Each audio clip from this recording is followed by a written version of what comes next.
चाहत होती है वे रास्ते खुद बनाते हैं। स्वागत है आप सभी लोगों का गंगा न्यूज नेशन में। आज हमारे साथ बात करने के लिए मौजूद हैं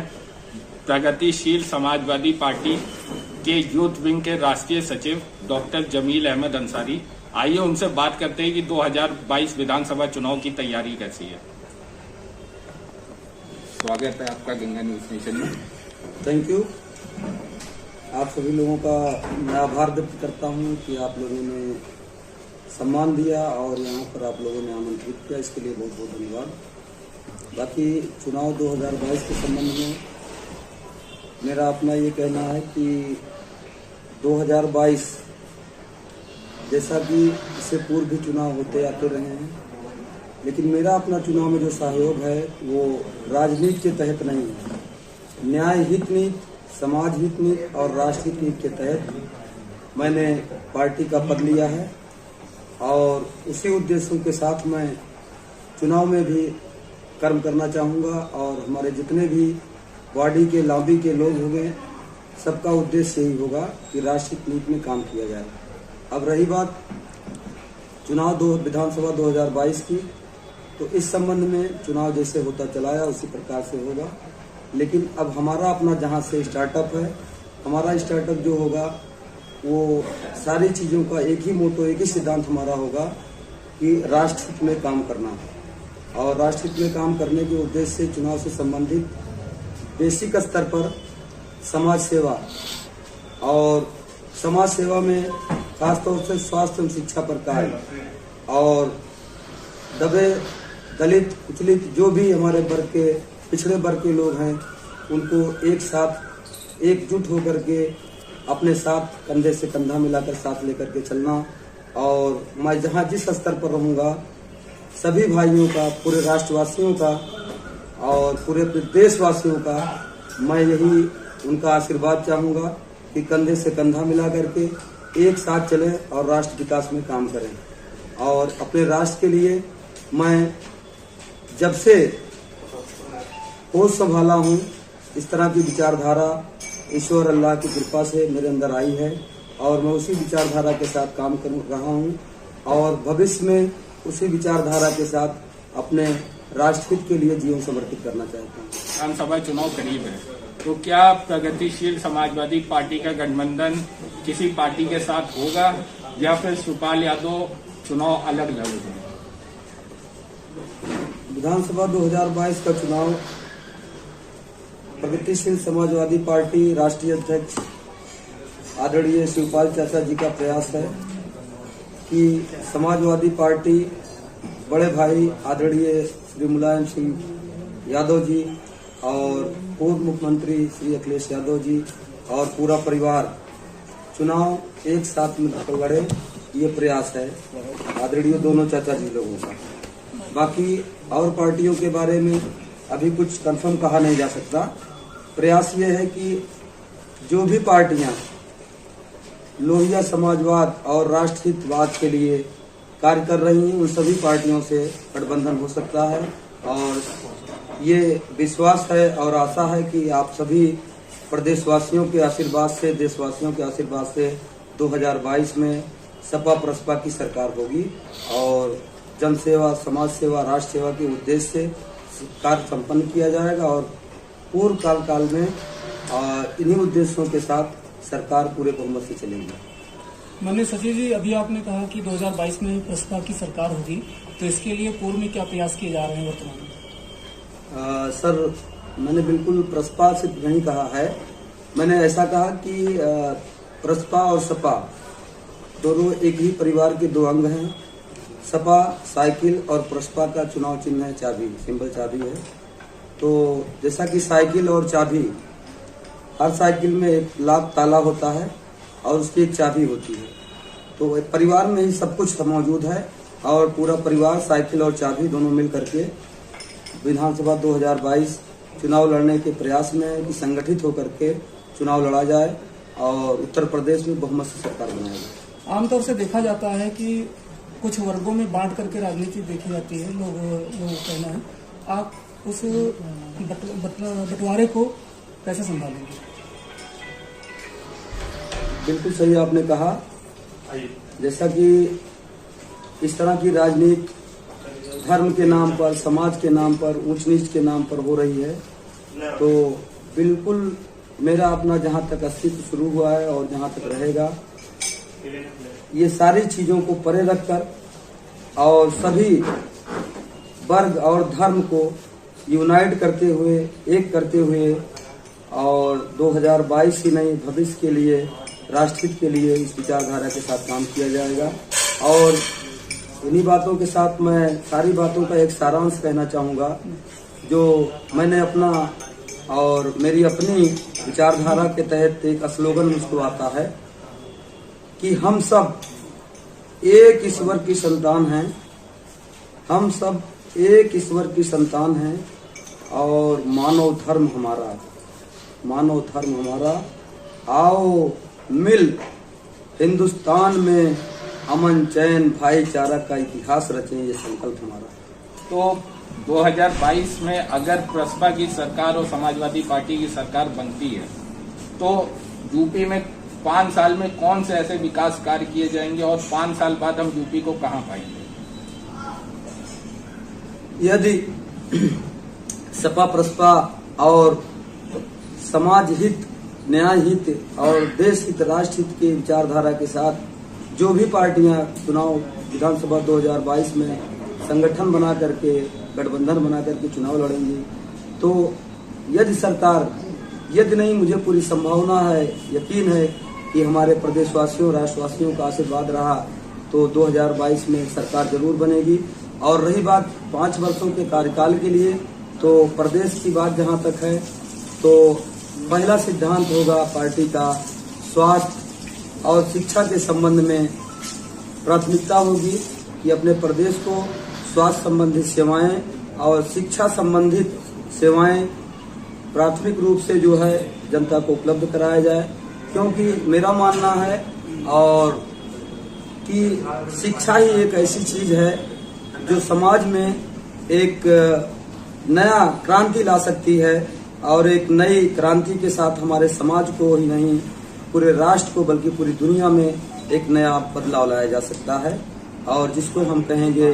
शिक्षा क्रांति के नाम से। और इस पर हमारा विशेष ध्यान है, विशेष जोर है। बाकी स्वास्थ्य संबंधित सेवाओं के लिए तमाम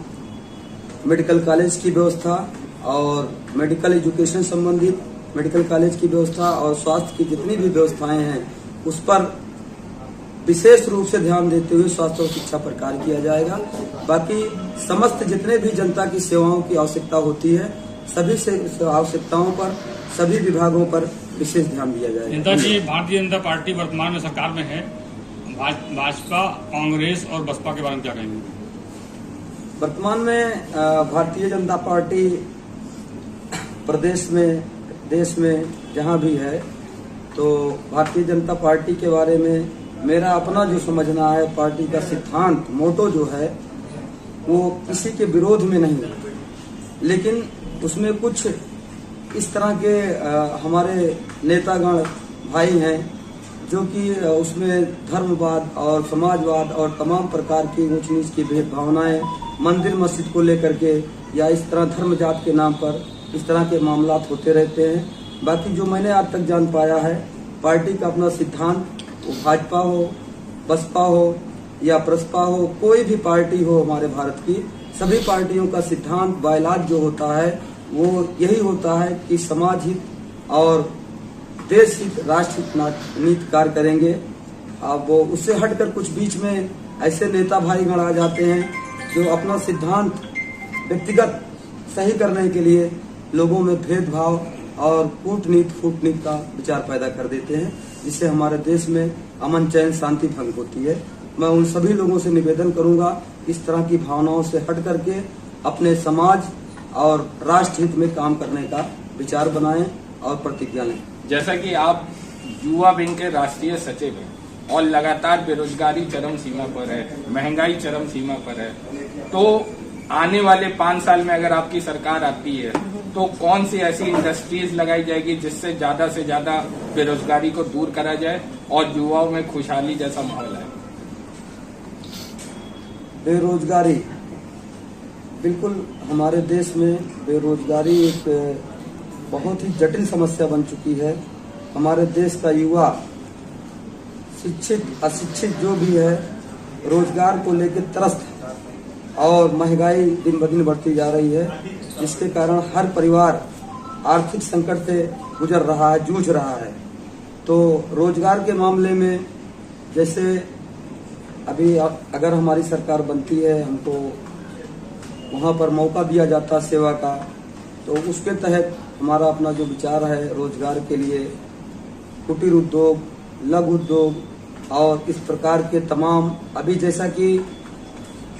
हमारे देश में नहीं बल्कि पूरी दुनिया में वायुमंडल में ऑक्सीजन की कमी हो चुकी है, जिसको लेकर के एक बहुत बड़ी समस्या आ सकती है, बहुत बड़ी दैविक आपदा आ सकती है। तो इसका मैंने प्रोग्रामिंग किया है, जैसा कि मैं KMU United national helping charitable trust का सचिव भी हूँ और अपना trust Tanda Ambedkar Nagar Uttar Pradesh India, registration number है 20 और उसके माध्यम से मैंने कुछ ऐसी प्रोग्रामिंग की है व्यक्तिगत स्तर पर ट्रस्ट के माध्यम से और तमाम ट्रस्ट के सदस्यों के सलाह के माध्यम से कि जैसे वायुमंडल में ऑक्सीजन की कमी है तो प्लांटेशन का प्लान मैंने किया है। पूरे ऑल ओवर इंडिया अपने राष्ट्र में प्लांटेशन का प्रोग्रामिंग है और उस प्लांटेशन प्रोग्रामिंग में मैं चाहूँगा कि सरकार जो भी हो, बीजेपी हो, सपा प्रसपा की आए, सभी सरकारों से मैं आशा करूंगा कि हमारे पूरे राष्ट्र को ही नहीं पूरी दुनिया को ऑक्सीजन के मामले में प्लांटेशन की आवश्यकता है। तो प्लांटेशन पर एक बड़े पैमाने पर काम करने का उद्देश्य है। उसमें मैं सरकार से भी सहयोग चाहूंगा, व्यक्तिगत ट्रस्ट के माध्यम से भी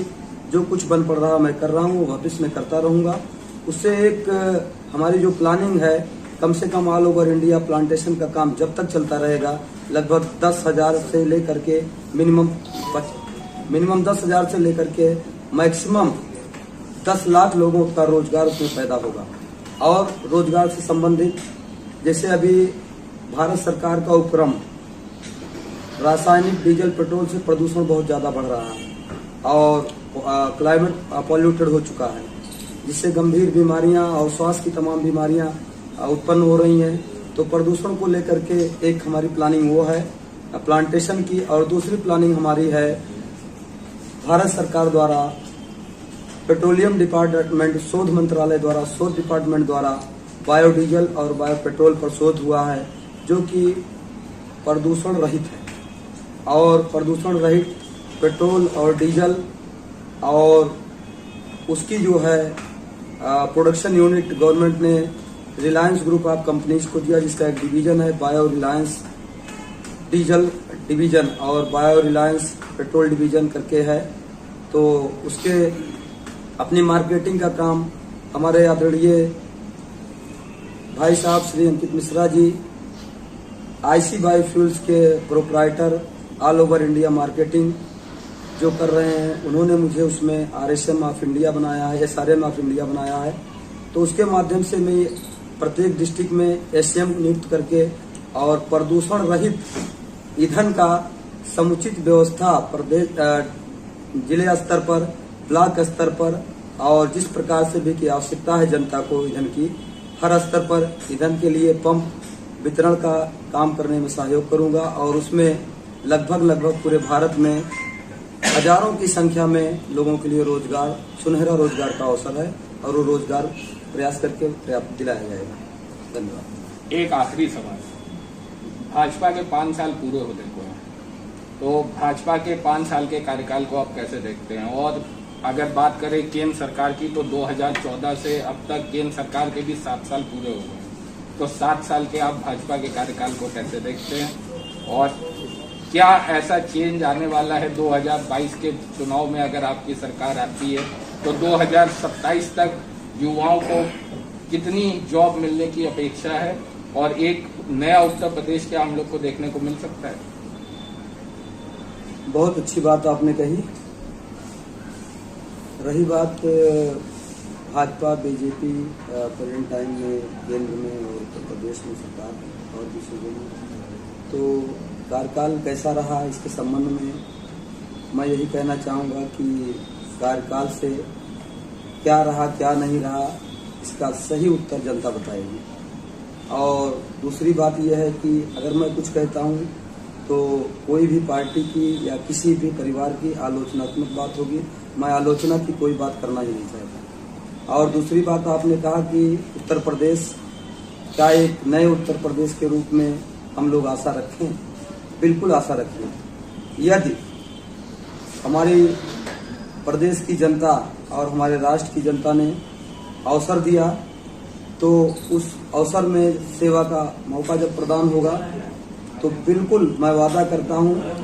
कि 2027 तक आप लोगों को उत्तर प्रदेश पूर्ण रूप से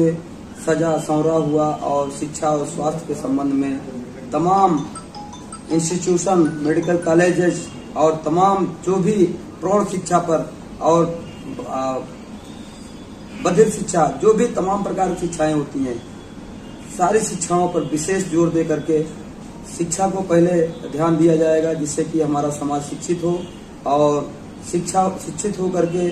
एक एक व्यक्ति अपने अपने स्तर पर सीमा क्षेत्र में वो शिक्षा की रोशनी के माध्यम से अपने समाज को और अपने प्रदेश को और अपने राष्ट्र को संवारने का काम करे। और मैं आशा करता हूं कि इस अभियान के तहत हमारा प्रदेश ही नहीं बल्कि हमारा राष्ट्र एक उज्जवल भविष्य के साथ उत्तम राष्ट्र बन सकता है। धन्यवाद। तो ये थे हमारे साथ युवा विंग के राष्ट्रीय सचिव प्रगतिशील समाजवादी पार्टी के, जिन्होंने बताया कि अगर 2022 में उत्तर प्रदेश में सरकार आती है तो शिक्षा पे ध्यान दिया जाएगा, हॉस्पिटल पे ध्यान दिया जाएगा, साथ ही 2027 में आपको एक नया उत्तर प्रदेश देखने को मिल सकता है। कैमरामैन सरफराज के साथ शुभम तिवारी, गंगा न्यूज नेशन।